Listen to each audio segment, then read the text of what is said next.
Starting से start करें, कहाँ पैदा हुए आप और किस टाइप के घर में हुए, क्या करते थे, क्या बनना चाहते थे? बचपन से ही आर्मी में जाना था ऐसा कुछ भी नहीं है। घर पर देखा, मतलब ग्रैंडफादर को तो मैंने देखा नहीं है ना, तो मेरे पैदा होने से पहले ही वो शहीद हो चुके थे 1971 के वॉर में, तो ग्रैंडफादर को नहीं देखा मैंने। तो मेरे फादर को देखा, पड़ोसियों को देखा, सब आर्मी से ही। तो ऐसा नहीं कि मुझे भी जाना था, ठीक है। तो मैं अपने बुआ के वहां पढ़ाई के लिए आ गया था, जयपुर। ओके। तो मैंने जयपुर से ही, एजुकेशन मेरी जयपुर से ही है, केंद्र विद्यालय से, तो वहीं से पढ़ाई करी। और कुछ नहीं पता था कि मैं ये करूंगा करके। ऐसा नहीं है कि मैं ये बोलूं कि मैंने यही करना था। और मैं तो ये कहूंगा कि मुझे खुद नहीं पता चला कि धीरे धीरे कैसे हुआ सब चीजें। तो कैसे, बट मेरे को समझाओ कि जब केंद्रीय विद्यालय में थे तो तब क्या बनना था, कुछ पता नहीं? कुछ नहीं पता था, क्योंकि अब मैंने कहा मैं दूसरी दुनिया में आ गया हूँ। अब कुमाऊं से हट के मैं राजस्थान की दुनिया में आ गया हूँ, जहाँ कोई आर्मी नहीं, कुछ नहीं, कोई मतलब नहीं है, जहां मैं पढ़ाई कर रहा हूँ। ठीक है, किसी ने क्या बनना, किसी ने क्या बनना। तो नॉर्मली तरीके से क्या है कि जैसे जब मैंने ज्वाइनिंग करी थी तो उसमें गवर्नमेंट ने एक चीज डिसाइड किया कि जितने भी, मतलब जो भी आर्मी, एयरफोर्स, नेवी से जिनके फादर ने जो भी सर्व किया, तो हम उनको ज्वाइनिंग देंगे, एक एक्स्ट्रा कोटा। अच्छा। एग्जाम्पल जो पहले से हैं, ओके, तो उनको एक थोड़ा सा, मतलब इंडियन आर्मी की तरफ से वो मिल रहा है लेवरेज कि हम इनके बच्चों को लेते हैं करके। तो एक नॉर्मली तरीके से कॉलिंग लेटर हमारे घर पर भी आया। अच्छा, कि अगर आपके बच्चे को ज्वाइन करना है तो हम ज्वाइन कर सकते हैं करके। तो मेरे घर वालों ने भी मुझे बोला, तो पहले तो मुझे बोला, और मैंने कहा नहीं भाई, मैं तो शायद उस टाइम मैं 11th में ही पढ़ाई कर रहा था। मैंने कहा नहीं जाना करके। मैंने, तो मेरे फादर बोले यार चला जा, ट्राई तो मार ले करके। तो मैंने कहा नहीं, तो बोले कि मैं इतनी दूर कैसे जाऊंगा करके। मुझे लगा यार मैं कभी गया ही नहीं यहाँ से, मतलब जयपुर से मैं नागालैंड जाऊं कैसे। तो मेरे घर वालों ने बोला तुझे इतना इतना पैसा देंगे, इतना। तो मुझे पैसा लगा यार कि मुझे 600-700 रुपए मिल रहे हैं, और 600-700 रुपए तो मेरे यहाँ भाई साल भर चलेंगे पूरे के पूरे।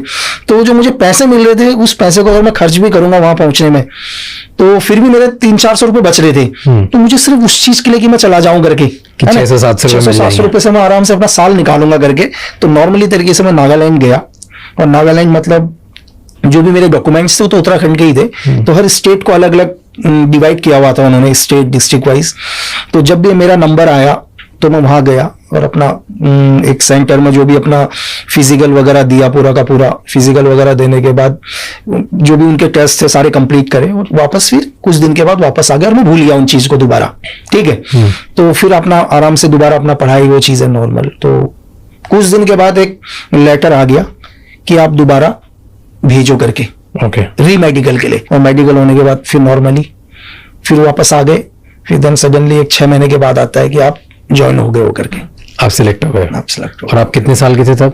मैं शायद उस टाइम 16 साल 6-7 महीने का था, क्योंकि कसम पीरियड होने तक जब भी आप कसम खाते हैं तो आपकी जो एज होती है वो 18 साल होनी चाहिए। तो इतना तो ट्रेनिंग पीरियड के अंदर ही। तो 16 से 18 के बीच में ट्रेनिंग हो रही थी।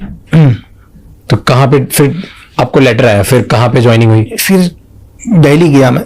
दिल्ली जाने के बाद रैंडमली पहली बार दिल्ली पहुंचने के बाद हम लोग पहुंचे, और भी मेरे साथ कुछ लोग थे। ठीक है। तो हम यहाँ से बाहर निकलते हैं ट्रेनिंग के लिए। वैसे 26 वीक की ट्रेनिंग होती है। हम लोग इजराइल गए। क्या होता था ट्रेनिंग सुबह से लेकर रात तक, बताओ। लेकिन वहां पर एक ही मेरे को एक बहुत बढ़िया चीज लगा वहां, कि वहां की ट्रेनिंग दुनिया में सबसे अलग थी। कि मुझे ये नहीं पता था कि कल सुबह का, मुझे पता है कि कल सुबह क्या होना है, मुझे कल सुबह के बाद का नहीं पता। ये मुझे 2.5 साल के बाद पता चला। ऐसा क्यों? ओके। रीजन क्या, हमारे को शाम को लगभग जब भी हम वहां से, हमारा जो ग्रुप इंस्ट्रक्टर था जो भी हमको छोड़ता था, वो बोलता था अर्ली मॉर्निंग में आप 0400 आवर्स पर पीटी ग्राउंड पर रिपोर्ट करोगे करके। अब हमारा काम है 0400 आवर पर पीटी ग्राउंड पर पहुंच जाना, मतलब 4 बजे नहीं, तो हम 4 बजे वहां सब खड़े हो जाएंगे बिल्कुल टाइम के हिसाब से। जो भी हमारे इंस्ट्रक्टर आएंगे, सुबह पीटीआई आएंगे, वो हमारे को पीटी कराना स्टार्ट करेंगे। पीटी कराएंगे, पहले पीटीआई लेके जाएगा, 5 किलोमीटर दौड़ाएगा, देन वो हट जाएगा, नेक्स्ट पीटीआई आएगा, वो 5 किलोमीटर ले जाएगा, ऐसे ही करके 20 किलोमीटर दौड़ाते थे वो। ठीक है। तो लास्ट में जो आएगा वो एक जीसीओस रैंक आएगा, जिसकी एज होगी कम से कम 45 के समथिंग।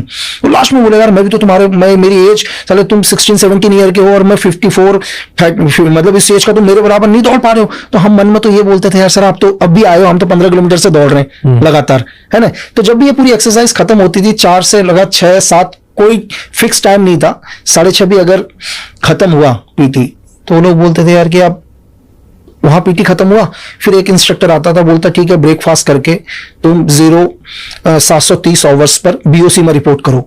अब घड़ी में टाइम देखें हम यार 6:30 बजे तो हम यहाँ से छूटे, जाने में हमारे को आधा घंटा लगेगा, हम कब हम अपना ब्रेकफास्ट करेंगे, कब हम अपना वेपन लेंगे, ठीक है। मतलब वो टाइमिंग वैसा था, आप कितनी भी कोशिश कर लो आप 5 मिनट लेट ही पहुंचोगे। मतलब आप कोशिश पूरी कर लो, आप उड़ के भी जाओगे ना तो भी आप 5 मिनट लेट पहुंचोगे और आपको वहां सजा मिलनी है। क्या सजा होती थी लेट होने की? सजा क्या है कि जैसे आप वहां गए तो वहां जाने के बाद इंस्ट्रक्टर बोलेगा हाँ भाई कि साला मैं तुमसे पहले आ रखा हूं करके, और तुम मतलब 2-4 गाली उसने देनी, और सजा क्या होगी कि उसको टच, आदमी की मरने जैसी हालत वहीं हो जाती थी। मतलब आप ताकत नहीं रही बॉडी में, वो मतलब कि जितना हम सुबह एक्सरसाइज करके आए हैं, जो 20 किलोमीटर दौड़ के आए हैं, वो हमारे को विद इन 5 मिनट के अंदर उतना ही थका देता था।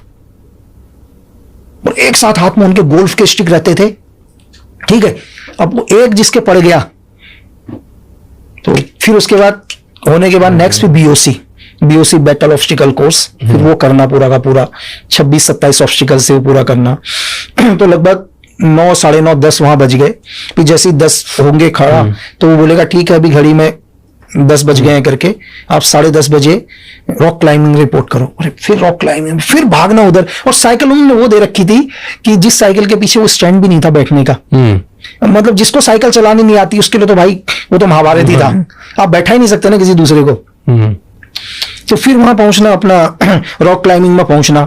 फिर रॉक क्लाइंबिंग में अब उसने देख लिया ये आ गए करके, तो पहले तो रॉक क्लाइंबिंग में पहुंचने से पहले हाथ को ही खत्म कर देगा, 200, 250, 300 तो डिप्स लगाएगा, और जो हाथ में बिल्कुल ताकत नहीं रहेगी फिर कहेगा चलो ऊपर करके, ठीक है।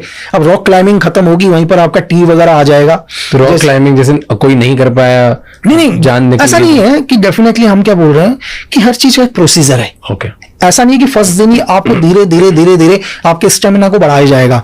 जैसे आज हमने 10 किलोमीटर दौड़ा है, कल हम 15 दौड़ेंगे, उसके दिन 20 दौड़ेंगे, नेक्स्ट दिन हम 2 ही किलोमीटर दौड़ेंगे। वो सब चीज एवरेज को करके रखते हैं, ठीक है। और पहले मैंने आपको बोला वहां जाने से पहले वो लोग पूरा स्टेमिना पहले ही चेक करते हैं कि है या नहीं है करके। ऐसा नहीं है, मतलब मैंने आपको क्या बोला कि पूरे इंडिया लेवल से उन्होंने बुला रखे हैं, वो ट्रेनिंग के लिए उन्होंने 32 सड़कें सिलेक्ट करें, तो उन्होंने डेफिनेटली देखा है कि इसका स्टेमिना क्या है करके पहले से, है ना, वो झेल पाएगा नहीं झेल पाएगा। तो फिर रॉक क्लाइंबिंग करी, रॉक क्लाइंबिंग करी, जैसी आए मतलब बुरा हाल हुआ, 12, 12:30 बज गए।